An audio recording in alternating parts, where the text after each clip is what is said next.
สวัสดีทักทายเพื่อนๆทุกคนมาชมสูตรหวยลาวต่อครับผมเนาะครับเนาะเราจะมาจับคู่สูตรจับคู่ละ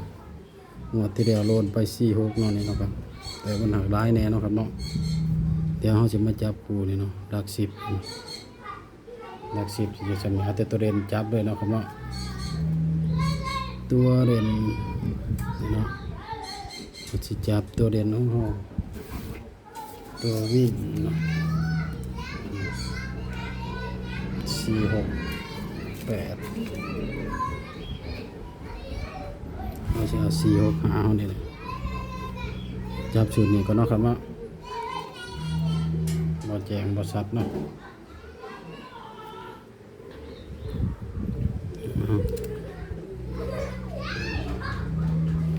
47-49จับหลักหน่วยเนาะ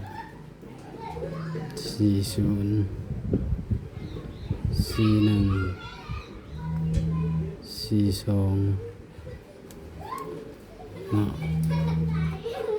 43-45เนาะครับเนาะถ้า6-7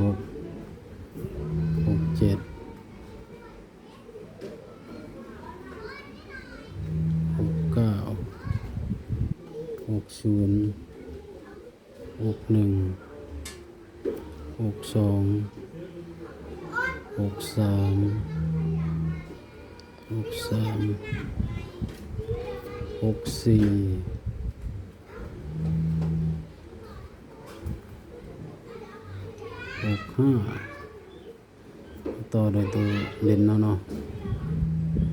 57-59-50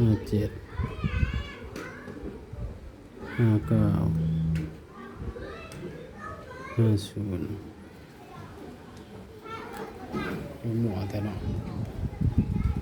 เอาส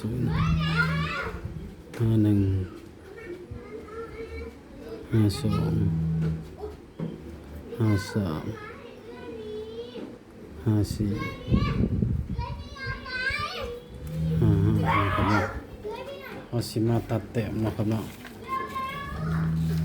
มาตัดออกเนาะครับเนาะเอาซ้ำนี้เลยแหละ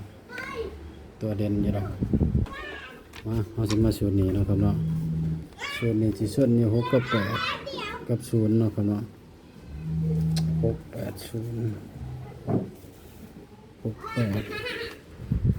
อาสิลองสูตรนี้นำเนาะครับเนาะ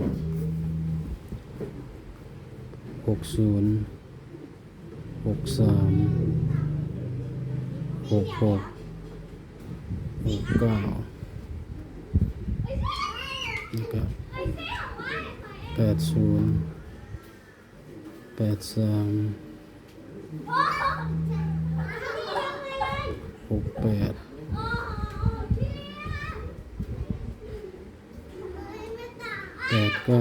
50กันไปเนาะเพราะว่ามี0 70-90-01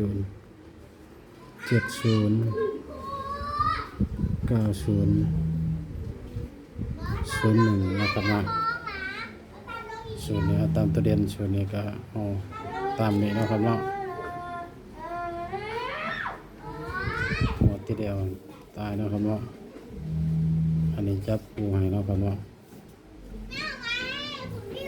เพิ่งลองเอาเข้าแต้มส่วนที่เข้าแต้มตัวที่เข้าแต้มนะครับเนาะ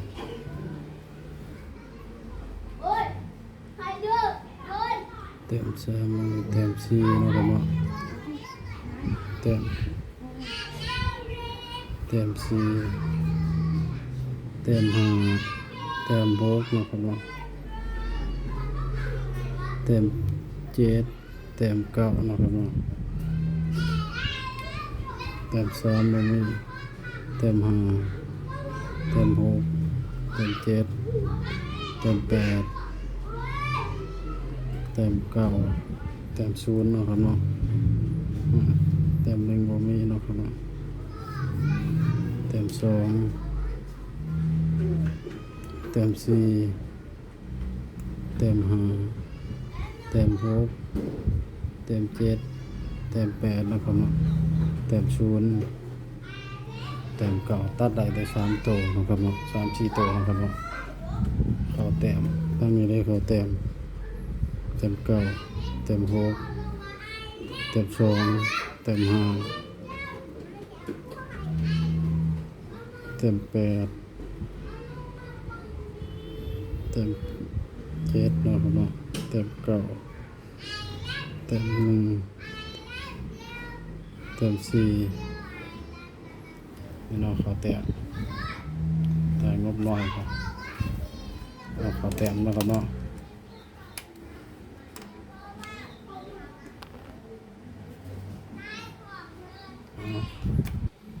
ฟังคำเตือนเนาะครับเนาะสูตรมีเขามีรุดแต่ผิดพลาดก็โทษขออภัยเนาะครับเนาะ